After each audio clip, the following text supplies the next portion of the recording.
Hello friends, मैं हूं वंदना और आज के ब्लॉग में हम आपको ले चल रहे हैं माता वैष्णो देवी। जी हाँ, नवरात्रि आ रही है तो वैष्णो देवी होके आए हम और उसके दर्शन करवाते हैं और आप बताते हैं कि कैसे आप जा सकते हैं वैष्णो देवी दर्शन करने के लिए और कहां से कैसे किस तरह से जाना है।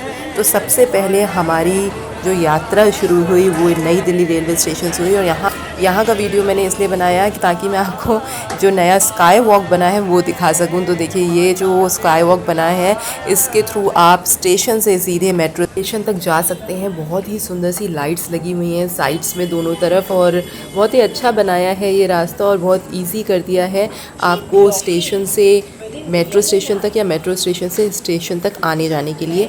ये बहुत ही अच्छा रास्ता है। और देखिए, नई दिल्ली रेलवे स्टेशन की ओर ये रास्ता जा रहा है तो हम इधर से जाएंगे और यहाँ से हमारी ट्रेन थी रात को 8:30 बजे राजधानी। तो यहाँ से हमने बोर्ड किया राजधानी में रात को 8:30 बजे और हम 2 दिन का प्लान बना के गए जिसमें हमने जम्मू और वैष्णो देवी दोनों घूमा।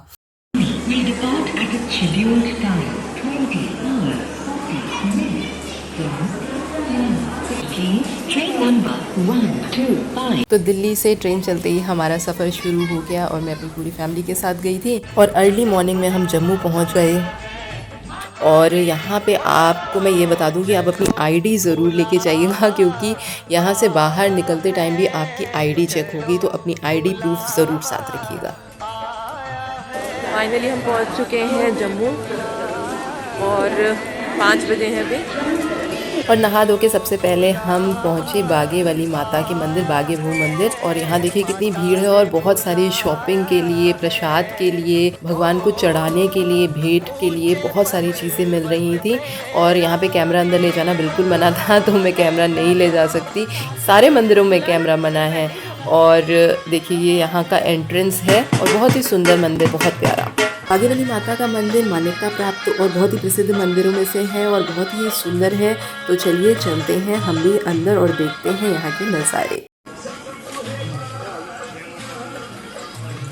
बड़ी ही श्रद्धा से लोग जाते हुए बागे वाली माता का मंदिर। बाहू फोर्ट है ये थोड़ी सी हिस्ट्री दी हुई है यहाँ की। जब भी किसी भी जगह घूमने जाएं तो वहाँ के इतिहास को जानने की कोशिश ज़रूर करनी चाहिए। माउंटेन अभी तो नहीं चल रहे हैं, सुबह सुबह का टाइम है, लेकिन शाम के समय ज़रूर ये चलते होंगे। देखिए कितना सुंदर बना हुआ है ये और फ्लावर्स देखिए कितने प्यारे हैं। माता के बाग हैं ये देखिए फूलों से लदे हुए और बहुत ही प्यारी ग्रीनरी, धूप थोड़ी थोड़ी छन के आती हुई। और आगे यहाँ पे हमारा कैमरा जमा हो गया था, हमारे फ़ोन जमा हो गए थे तो हम दर्शन करके आए और आप भी कभी मौका मिले तो ज़रूर दर्शन कीजिएगा यहाँ के। अब हम जा रहे हैं यहाँ से रघुनाथ मंदिर और रघुनाथ मंदिर के दर्शन के लिए हमने यहाँ से ऑटो लिया जिसने हमसे 200 रुपये लिए और हम पहुँच गए रघुनाथ मंदिर। यहाँ पे भी कैमरा अंदर अलाउ नहीं था इसलिए हम यहाँ पे भी बिना कैमरे के दर्शन करके आए। लेकिन मैं आपको ये बता दूं कि इस मंदिर में आपको बहुत चलना पड़ेगा, तो श्रद्धा के साथ आइए और दर्शन कीजिए रघुनाथ मंदिर के। जम्मू का बहुत प्रसिद्ध मंदिर है ये। रघुनाथ मंदिर के बाद हमारी आगे की यात्रा शुरू हुई और हम पहुंच गए बस स्टॉप और वहां से हमने कटरा के लिए बस ली।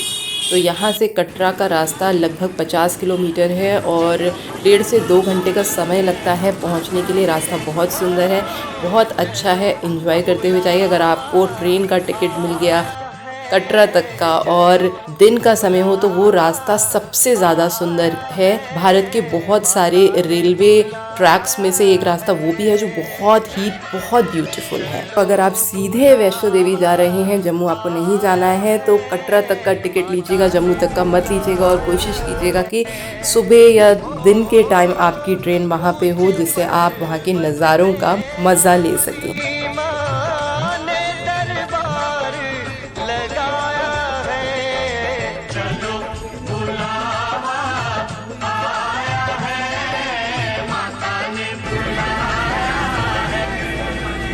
कटरा पहुंच के सबसे पहले हमने की थोड़ी सी पेट पूजा। तो आपको खाने पीने के बहुत ऑप्शंस मिलेंगे। यहाँ पे सागर रत्ना भी है, यहाँ पे डोमिनोज भी है और बहुत सारे फूड जॉइंट्स हैं जहाँ पे आपको बहुत ही टेस्टी लाजवाब खाना मिलेगा। और शॉपिंग के तो बहुत ज़्यादा ऑप्शंस हैं, लेकिन उसके लिए आपके पास समय होना चाहिए और आपके पास चलने की हिम्मत होनी चाहिए, क्योंकि हमें वैष्णो देवी की भी चढ़ाई करनी है अभी। तो हमने ये सब ना देखते हुए, शॉपिंग का मोह छोड़ते हुए हम चल दिए हैं बाणगंगा की तरफ, जहाँ से हमारी यात्रा शुरू होगी। उसके लिए भी आपके पास बहुत सारे ऑप्शंस हैं। आप ऑनलाइन पर्ची कटवा सकते हैं और यहाँ से ये देखिए पर्ची कटती है ऑफलाइन, लेकिन आपको बाणगंगा पे एंट्री तभी मिलेगी और ऊपर भवन में एंट्री तभी मिलेगी जब आप यहाँ से कटी हुई पर्ची वहाँ पे दिखाएंगे। फ्री ऑफ कॉस्ट है, उसकी कोई प्राइस नहीं है। और ये यहाँ से हमें त्रिकुटा पर्वत दिखना शुरू हो गया है। मेरी अखियों के सामने ही रहना ओ शेरों वाली जगदम्बे। बाणगंगा क्रॉस करने लगे हम। जय माता दी। ऐसे आपको सांझी छत या भवन जाने तक कई सारे ऑप्शन मिलेंगे। हेलीकॉप्टर की सेवा यहाँ से कटरा से सांझी छत तक है और उसकी बुकिंग के लिए भी आपके पास यात्रा स्लिप होनी चाहिए। और उसके लिए आगे की यात्रा तय करने के लिए आप या तो खच्चर कर सकते हैं या फिर पालकी कर सकते हैं या पैदल यात्रा भी कर सकते हैं। और ये यहाँ से भवन का रास्ता शुरू होता है, देखिए लिखा भी हुआ है। बस यहीं से चढ़ाई शुरू हो जाएगी माँ वैष्णो देवी। और ये देखिए खच्चर पे वापस आते हुए लोग, भीड़ बहुत ज़्यादा है, इसलिए कोविड नियमों का पालन ज़रूर कीजिएगा अपनी सेफ्टी के लिए। और थोड़ा आगे चलते ही आपको दो रास्ते दिखेंगे। एक नया रास्ता ताराकोट मार्ग बना है। अगर आप उस रास्ते से जाएंगे तो पहला दर्शन जो है चरण पादुका का वो उस रास्ते से नहीं पड़ेगा, इसलिए हमने पुराना रास्ता लिया है। और ये है लंगर का रास्ता, जो गुलशन कुमार जी का लंगर चलता था, शायद वो अब नहीं चल रहा है, क्योंकि हम जब पहुँचे तो लंगर नहीं चल रहा था। हमने अपनी यात्रा नवरात्रि से 2 दिन पहले पूरी की और उस समय भी बहुत भीड़ थी। नवरात्रि की पूरी तैयारियां चल रही थी। बाणगंगा से चरण पादुका तक का सफ़र हमने 1.5 से 2 घंटे में पूरा किया, जो कि बहुत कम था। लगभग 2.5 किलोमीटर का रास्ता था, लेकिन चढ़ाई थी और हमारे साथ पेरेंट्स थे, तो इसलिए हम धीरे धीरे चलते हुए वहाँ पहुँचे। वहाँ के दर्शन किए, जो कि है सबसे पहले चरण पादुका के दर्शन। कहते हैं कि यहाँ पे माता रुकी थी और उन्होंने पीछे मुड़कर भैरव को देखा था, जिससे यहाँ पे माता के चरणों के निशान पड़ गए थे, इसलिए इस स्थान का नाम रखा गया चरण पादुका।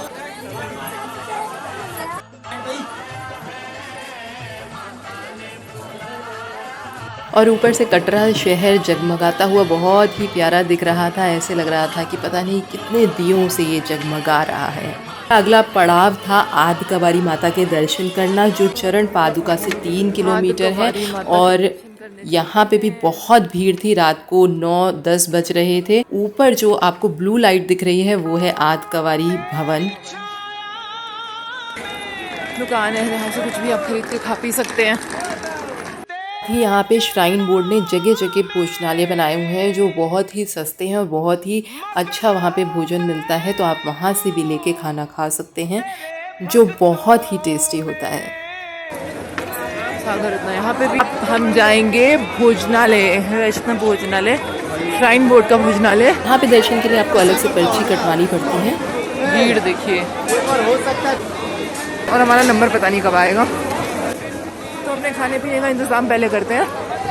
रात को 2 बजे के बाद हमें मंदिर में एंट्री मिली और सुबह 4 बजे हमने दर्शन किए। अब हम जा रहे हैं भवन। हमने दर्शन कर लिए हैं आदकवारी माता के, और ये 4:30 सुबह के 4:30 बजे लोग देखिए सो रहे हैं और हम फिर से अपनी यात्रा शुरू करें। हमें 2.5 से 3 घंटे लग गए दर्शन करने में। 2 बजे हम गए थे और काफ़ी टाइम लग गया। काफ़ी भीड़ है यहाँ पे। आदकवारी से भवन तक की दूरी भी लगभग 6 किलोमीटर है और हम चल दिए हैं यहाँ से आगे। यहाँ हमें 2 रास्ते दिखे। एक जो ताराकोट से रास्ता आ रहा था वो आदकवारी से कुछ दूरी पे आके मिल रहा था। एक जो है आदकवारी से आ रहा है, इधर वाला रास्ता जो है वो आदकवारी से आ रहा है, और ये जो है इधर से नहीं, इधर से आए हैं। हम आदकवारी दर्शन करते हुए आए हैं और अब हम भवन की ओर जा रहे हैं। तो ये है भवन का रास्ता, जो थोड़ा खाली है अभी, क्योंकि बहुत अर्ली मॉर्निंग है इसलिए। चढ़ना है, ऐसे घूमेंगे हम। दिन के समय आपको बैटरी कार भी मिल सकती है, लेकिन उसके लिए आपको प्री बुकिंग करनी होगी। मैं आपको बता दूं कि आप किसी भी मौसम में जाइए, लेकिन अपने लिए गर्म कपड़े ज़रूर लेके जाइएगा, क्योंकि रात को अक्सर यहाँ ठंड ही रहती है।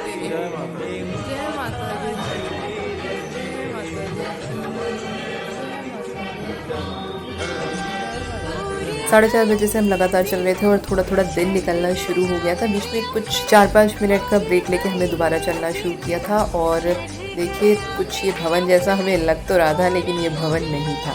लेकिन हमें लगा कि शायद भवन आ गया है, तो हम बहुत ज़्यादा खुश हो गए और फिर से हमने जल्दी जल्दी चलना शुरू किया।